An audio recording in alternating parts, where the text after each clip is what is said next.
Long ago, in a kingdom surrounded by deep forests and rolling mountains, a story was born that has been told for centuries. Many people believe they know it already. They have seen it in picture books, watched it on screen, or heard it as children at bedtime. Yet the true tale of Snow White, the one that has endured through the generations, is both darker and more profound than most retellings. It is a story not only of beauty and magic, but also of envy, courage, kindness, and the triumph of innocence over cruelty.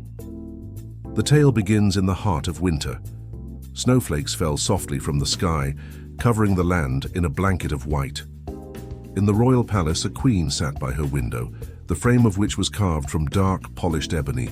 She was sewing, and as she worked, she pricked her finger with the needle. 3 drops of blood fell upon the snow outside, and the red looked so vivid against the whiteness that the queen whispered to herself, "If only I could have a child, with skin as white as snow, lips as red as blood, and hair as black as this ebony wood." Her wish was soon fulfilled. In time, she gave birth to a daughter whose beauty matched her words exactly. The child was named Snow White. But happiness did not last, for the queen, the girl's mother, grew ill and passed away not long after. The king remarried. His new queen was indeed beautiful, but her beauty was matched by pride and an unquenchable hunger for admiration. She possessed a magical mirror, and every day she would stand before it and ask, "Mirror, mirror on the wall, who is the fairest of them all?" The mirror never lied. It always answered, "You, my queen, are the fairest of all." These words pleased her deeply. But as Snow White grew, so too did her beauty, her kindness, and her innocence. She had a purity that shone brighter than the queen's vanity. One day the queen asked her mirror the familiar question, and for the first time the answer was different. "Queen, you are fair, it is true, but Snow White is fairer than you."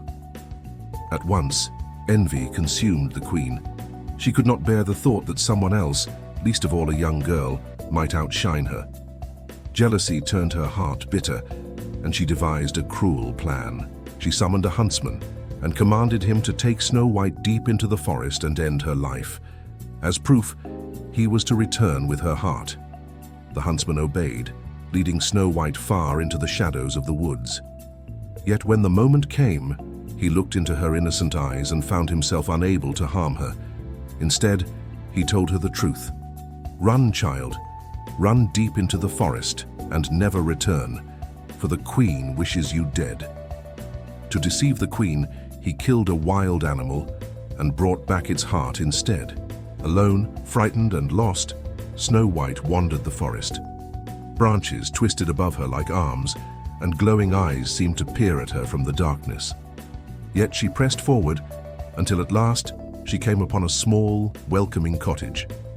Inside, everything was neat and small. 7 chairs, 7 bowls, 7 little beds. Exhausted, she lay down and fell asleep. When night fell, the cottage's owners returned. They were 7 dwarfs, miners who worked in the mountains digging precious gems and metals from the earth. At first, they were startled to find a stranger in their home, but when they saw Snow White's beauty and innocence, they softened.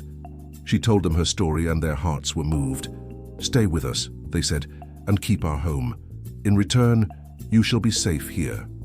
Snow White gratefully agreed, and so began a new life. She cooked and cleaned while the dwarfs went to work each day. They cared for one another like family, yet the dwarfs warned her gravely, "Beware of your stepmother. She will not rest until she finds you. Do not open the door to strangers." Snow White promised. But the queen was not done. Back at the palace, the queen once more stood before her mirror. "Mirror, mirror on the wall, who is the fairest of them all?" And the mirror answered, "You, my queen, are fair, it is true. But Snow White, beyond the mountains with the 7 dwarfs, is still fairer than you." Fury overtook her. She could not allow Snow White to live. Disguising herself as an old peddler woman, she set off to the dwarf's cottage. Her first trick was a bodice lace. She offered Snow White new ribbons and laced them so tightly that the girl could not breathe and collapsed. But when the dwarfs returned, they loosened the laces, and Snow White revived. The queen returned to her mirror, asked again and again received the same answer. Rage burned hotter, She disguised herself once more, this time carrying a poisoned comb. When she offered it to Snow White, the girl accepted. The moment the comb touched her hair, she collapsed again. The dwarfs rushed home just in time, pulled the comb out, and she lived. But the queen's obsession was stronger than ever.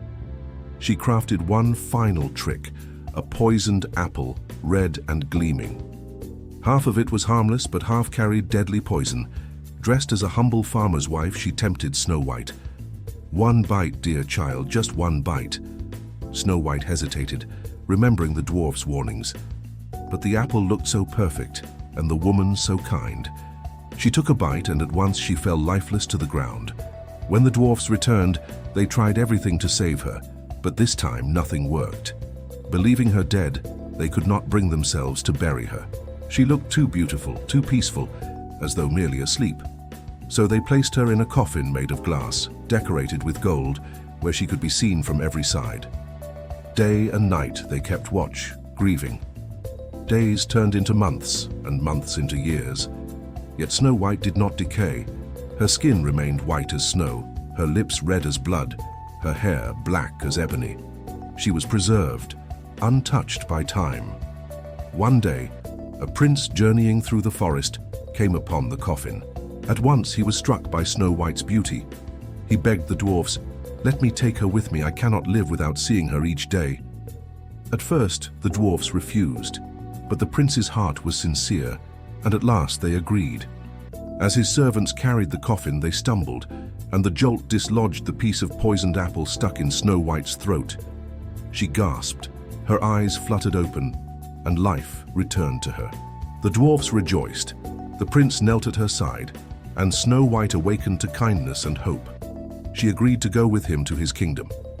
Soon after, a great wedding was arranged. News of the wedding spread far and wide, reaching even the ears of the wicked queen. She asked her mirror again, "Mirror, mirror on the wall, who is the fairest of them all?" And the mirror replied, "You, my queen, are fair, it is true, but the young queen, Snow White, is fairer than you." The queen's rage knew no bounds, but when she attended the wedding, she was confronted with the truth. The bride was Snow White herself. Different versions of the tale describe her fate. Some say she fled in shame, never to be seen again. Others say she faced punishment for her cruelty, but all agree that her envy destroyed her peace, while Snow White's kindness carried her to happiness. Snow White and the prince lived on in joy, their love and courage remembered as a timeless tale. What then is the meaning of this story? Snow White's tale teaches us that jealousy and vanity can consume the heart, but innocence and kindness will ultimately prevail. True beauty is not measured in mirrors or crowns, but in the purity of one's spirit. It reminds us that cruelty may win battles, but it cannot win in the end. And most of all, it shows that even in the darkest trials, hope and love can awaken life once more.